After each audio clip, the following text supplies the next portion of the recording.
કેશોદમાં operation શીલ્ડને લઈને mock drill અને blackout તળે અડધો કલાક થંભી ગયું હતું। કેશોદ શહેર વિસ્તારમાં વહીવટીતંત્ર દ્વારા અગાઉ જાહેર કરવામાં આવ્યા મુજબ રાત્રિના 8:30 કલાકે ઓપરેશન શીલ્ડ મોકડ્રીલ બ્લેકઆઉટ અન્વયે ભારત સરકાર દ્વારા ઓપરેશન શીલ્ડના ભાગરૂપે હોસ્પિટલ કે ઇમરજન્સી સ્થળ સિવાયના ઘર કે દુકાન કે અન્ય તમામ સ્થળોએ ખતરાની સાયરન વાગે કે તુરંત જ સ્વયંભૂ લાઇટ બંધ કરી દેવી, ત્યારબાદ ખતરો ટળ્યા અંગેનું બીજું સાયરન 9 કલાકે વાગતા રાબેતા મુજબ લાઇટો ચાલુ કરી શકાશે। તે મુજબ રાત્રિના 8:30 કલાકે નગરપાલિકા કચેરી ખાતે અને ફાયર વિભાગના વાહનો દ્વારા સાયરન શરૂ થતાં જ શહેરીજનોએ વેપારીઓએ પોતાની લાઇટો સ્વૈચ્છિક બંધ કરી આપી હતી, તો વાહન ચાલકો પોતાના વાહનો રોકી લાઇટો બંધ કરી હતી। ઓપરેશન શીલ્ડ બ્લેકઆઉટમાં જોડાયા હતા કેશોદ વિભાગના પોલીસ અધિક્ષક BC Thakkar, police inspector PA Jadav police કાફલા સાથે મુખ્ય માર્ગો પર ઉતરી ભારત સરકારના ઓપરેશન શીલ્ડ બ્લેકઆઉટ અન્વયે કાળજી રાખવાની સમજ આપી હતી। શહેરીજનોએ કોઈ પણ પ્રકારના ગભરાટ આવ્યા વિના માત્ર operation shield blackout mock drill યોજાઈ હતી। કાર્યક્રમમાં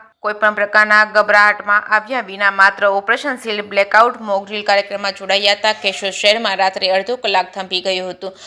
ભૌગોલિક દ્રષ્ટિએ કેશોદ શહેર તાલુકાનો વિસ્તાર રકાબી આકારનું હોય અને પાડોશી દેશ પાકિસ્તાનના રડારમાં આવતું નથી, જેના કારણે અગાઉ થયેલા યુદ્ધના સમયે લશ્કર દ્વારા કેશોદ એરપોર્ટનો ઉપયોગ કરવામાં આવ્યો હતો અને દુશ્મનનો દાંત ખાટા કરી દીધા હતા। એ યુદ્ધ સમયના વૃદ્ધોએ ભૂતકાળમાં વિતાવેલા દિવસોની યાદ તાજી થઈ હતી। JKS ગુજરાતી સાથે રાજુ પંડ્યા, કેશોદ।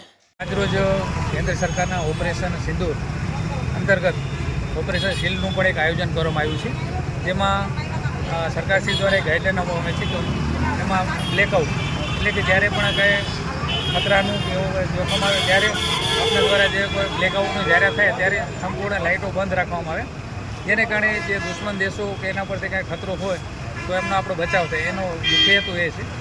જેને કારણે આજરોજ આપણા સરકારશ્રીના SDM શ્રી નગરપાલિકા અને સૂચના મુજબ આજરોજ બ્લેકઆઉટ રાખવામાં આવ્યું હતું કેશોદ ખાતે, જેમાં 8:30 વાગે સાયરન વાગ્યાથી બ્લેકઆઉટ કરવામાં આવેલું હતું, સ્વૈચ્છિક હતું અને રાત્રે 9 વાગે હમણાં સાયરન વાગતા બ્લેકઆઉટ પૂર્ણ જાહેર કરવામાં આવ્યું હતું। લોકોએ અમુક હિસ્સામાં સારો સહકાર આપેલો છે, તેમ છતાં અમુક એરિયામાં એ લોકોએ થોડું ઓછું પાલન કરેલું છે। તો તમામને અપીલ કરું છું કે આપણે જ્યારે પણ બ્લેકઆઉટનું સાયરન વાગે ત્યારે આપણે સરકારશ્રીને સંપૂર્ણ સહકાર આપે અને એમાં આપણી સલામતી પણ છે। એક આપણે એક અનુભવ કરવાનો છે કે બ્લેકઆઉટ વખતે શું થાય, જે આપણી સલામતી માટેનું છે।